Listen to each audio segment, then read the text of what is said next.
हर खबर पर होगी आपकी पकड़। डाउनलोड कीजिए ABP live app. Sushant Singh Rajput, ये वो नाम है जो इन दिनों सुर्खियों में है।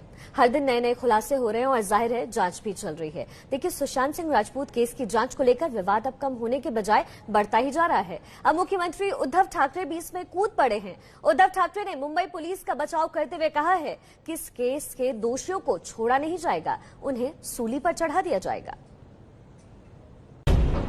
अभिनेता सुशांत सिंह राजपूत की खुदकुशी को लेकर बॉलीवुड से ज्यादा हलचल देश की राजनीति में मची है। महाराष्ट्र से लेकर दिल्ली तक इसको लेकर बयानबाजी हो रही है। बीजेपी जहां इस केस की सीबीआई से जांच कराने की मांग कर रही है, वहीं महाराष्ट्र सरकार कह रही है कि इसकी कोई जरूरत नहीं है। अब तो महाराष्ट्र के सीएम उद्धव ठाकरे भी इस लड़ाई में कूद पड़े हैं। उद्धव ठाकरे ने एबीपी नेटवर्क के मराठी चैनल एबीपी माझा से कहा कि सुशांत मामले में जो दोषी होगा उसे बख्शा नहीं जाएगा।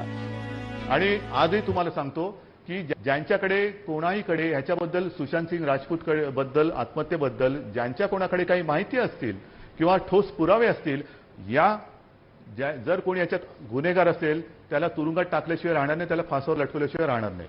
पण केवळ आणि केवळ राजकारणासाठी जर का तुम्ही आरोप करणार असाल तर हा नीचपणा आहे। उद्धव का ये बयान बिहार के डिप्टी सीएम के एबीपी न्यूज से बातचीत के बाद आया है, जिसमें उन्होंने कहा है कि मुंबई पुलिस की भूमिका को देखते हुए अब जरूरी हो गया है कि इस केस की सीबीआई से जांच कराई जाए। सुशील कुमार मोदी ने आरोप लगाया है कि मुंबई पुलिस बिहार पुलिस के काम में सहयोग नहीं कर रही और बाधा डाल रही है। ऐसे में बीजेपी का मानना है कि मामले की जांच सीबीआई को सौंप देनी चाहिए। महाराष्ट्र पुलिस मुंबई पुलिस कोई सहयोग नहीं कर रही है, बल्कि एक प्रकार से असहयोग कर रही है, क्योंकि जब तक पोस्टमार्टम रिपोर्ट, अन्य रिपोर्ट, ये सारे दस्तावेज नहीं मिलते हैं तो आगे बढ़ना बड़ा कठिन काम है। तो इससे मुझे लगता है कि इस पूरे मामले को अगर सीबीआई को दे दिया जाए तो जांच बेहतर हो। क्या बिहार सरकार दे या फिर केंद्र सरकार?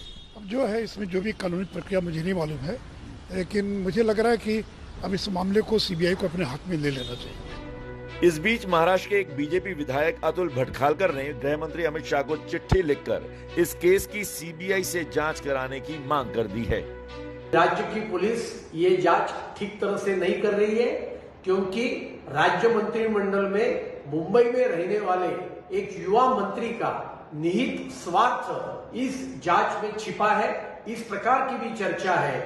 और सुशांत राजपूत के बहन ने भी इसी प्रकार की इल्जाम लगाया है। ये सभी बातों को ध्यान में रखते हुए ये खुदकुशी की जांच सीबीआई के द्वारा करने की मांग मैंने माननीय अमित शाह जी से की है।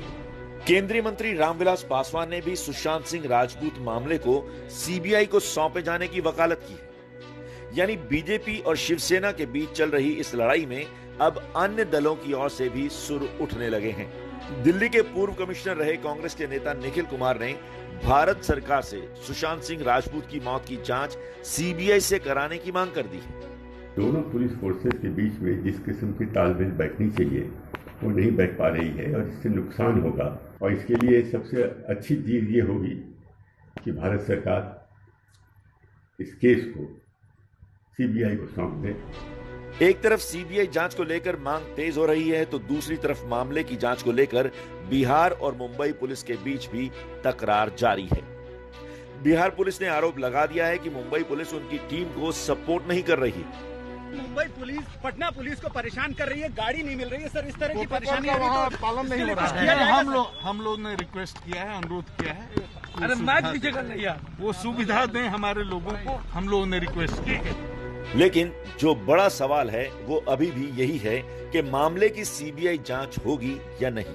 खुद रिया चक्रवर्ती ने पहले इस मामले की सीबीआई जांच की मांग की थी, लेकिन अब वो भी चाहती हैं कि जांच केवल मुंबई पुलिस ही करे। इस मांग को लेकर उनकी याचिका पर 5 अगस्त को सुनवाई होगी। यानी इस केस की जांच कौन करेगा, इसका फैसला अब देश की सुप्रीम अदालत से होगा। तो सीबीआई जांच होनी चाहिए, नहीं होनी चाहिए, और अगर होनी चाहिए तो ये करवाए कौन, इसके आदेश कौन दे, बिहार सरकार या महाराष्ट्र सरकार? सवाल बड़ा है और इसी सवाल को लेकर बयानी जंग जो है वो फिलहाल चल रही है। लेकिन इस बीच ईडी ने आरोपी रिया और उनके सहकर्मियों के खिलाफ मनी लॉन्ड्रिंग एक्ट के तहत मामला दर्ज कर लिया है। ईडी इस पूरे मामले में जल्द ही आरोपियों और गवाहों को पूछताछ के लिए नोटिस भी जारी करने जा रहा है। सुशांत सिंह मामले में ईडी ने जांच की पूरी रूपरेखा तैयार की है और इसके तहत जल्द ही आरोपियों और गवाहों को पूछताछ के लिए नोटिस जारी किए जाएंगे। ईडी रिया, उसके भाई, उसकी मां तथा अन्य लोगों को नोटिस देगी। साथ ही इस मामले में अब तक जो अहम गवाह सामने आए हैं उनको भी नोटिस देकर पूछताछ की जाएगी। ईडी सूत्रों के मुताबिक इस मामले में इस बात की भी जांच की जाएगी कि रिया और उसका भाई जो कंपनियां चलाते थे, उन कंपनियों में कितने लोग काम करते थे, वहां क्या काम होता था। साथ ही जांच के दौरान ये भी देखा जाएगा कि कहीं ये दोनों कंपनियां शेल कंपनियां तो नहीं थी। सूत्रों के मुताबिक इस मामले में अब तक की जांच के दौरान इस बात के भी संकेत मिले हैं कि ये मामला उतना सरल नहीं है जितना ऊपर से देखने में लग रहा है। सूत्रों की माने तो इस मामले की जांच की आंच कुछ राजनेताओं और एक राजनीतिक पार्टी तक भी पहुंच सकती है। सूत्रों का दावा है कि इस मामले में कुछ लोगों को बचाने के लिए घालमेल किया जा रहा है और जांच के दौरान दूध का दूध और पानी का पानी साफ हो जाएगा। देखिए, सुशांत की फिल्म का एक डायलॉग है कि सच के आसपास का जो झूठ होता है ना, उसे पकड़ना बहुत मुश्किल होता है। अब कहानी देखिए कैसे एंगल ले रही है। सुशांत सिंह राजपूत की जिंदगी से जुड़ी 2 लड़कियां हैं। इनमें से एक है अंकिता लोखंडे और दूसरी रिया चक्रवर्ती। दोनों ही सत्य की जीत का दावा कर रही है। ऐसे में अब सवाल ये है कि किसके सत्य की जीत होगी, अंकिता की या फिर रिया की।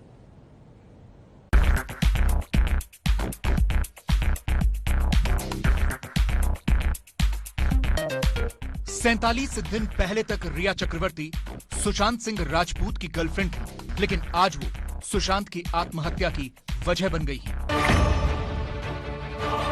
आज वो एक खलनायिका है जिसे सुशांत की मौत के लिए जिम्मेदार बताया जा रहा है। पिछले 47 दिनों से रिया खामोश थी, लेकिन आज रिया ने अपनी चुप्पी तोड़ी है।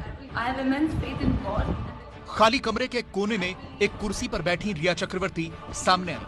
सफेद रंग के साधारण से कपड़े पहने थे।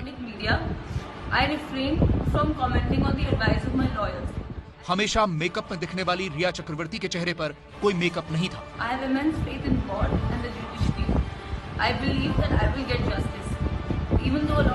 आवाज रुंधी हुई थी और चेहरे पर मायूसी के एक्सप्रेशन भी थे। रिया ने सुबकते हुए 20 सेकंड में वकीलों की तरफ से दिया गया रटा रटाया बयान बोला। I have immense faith in God and the judiciary. I believe that I will get justice.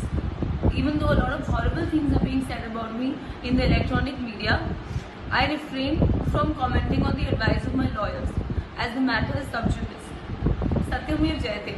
The truth shall prevail. हर कोई यही चाहता है कि सत्यमेव जयते, यानी सत्य की जीत हो। लेकिन सत्य क्या है? किसका सत्य जीतेगा, रिया चक्रवर्ती का या अंकिता लोखंडे का?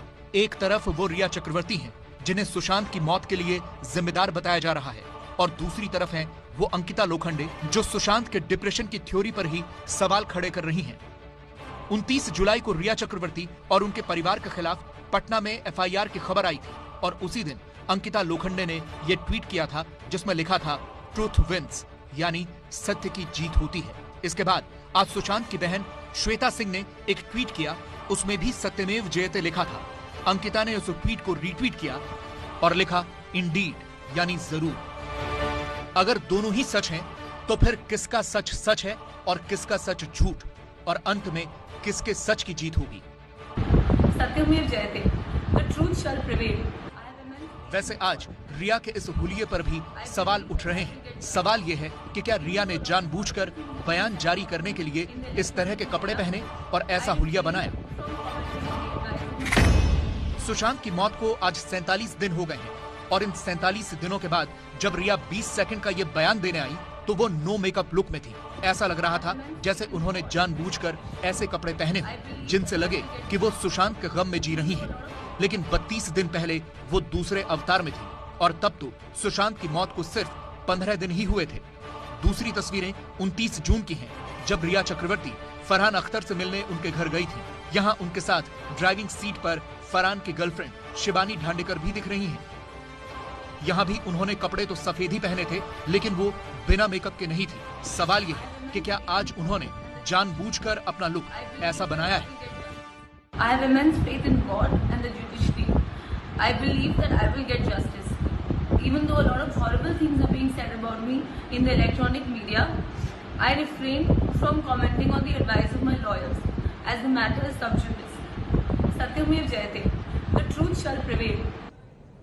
सत्यमेव जयते यानी सच की विजय होती है। लेकिन सच क्या है, सवाल बड़ा है और इसके जवाब का इंतजार हर कोई कर रहा है। आप देखते न्यूज देखिए, सुशांत की मौत को लेकर हर कोई हैरान है, लेकिन सुशांत की मौत को लेकर सबसे ज्यादा सदमा अगर किसी को लगा है तो वो है उनकी बड़ी बहन श्वेता सिंह कीर्ति। कीर्ति ने इंस्टाग्राम पर एक सुशांत का वीडियो जारी कर भगवान शिव से इस सत्य की लड़ाई में संघर्ष के लिए ताकत देने की प्रार्थना की है। श्वेता ने लिखा है, सब लोग भगवान शिव से प्रार्थना करें कि वो हमें सत्य की ओर ले जाने में मदद करे और हमें संघर्ष करते रहने की शक्ति दे।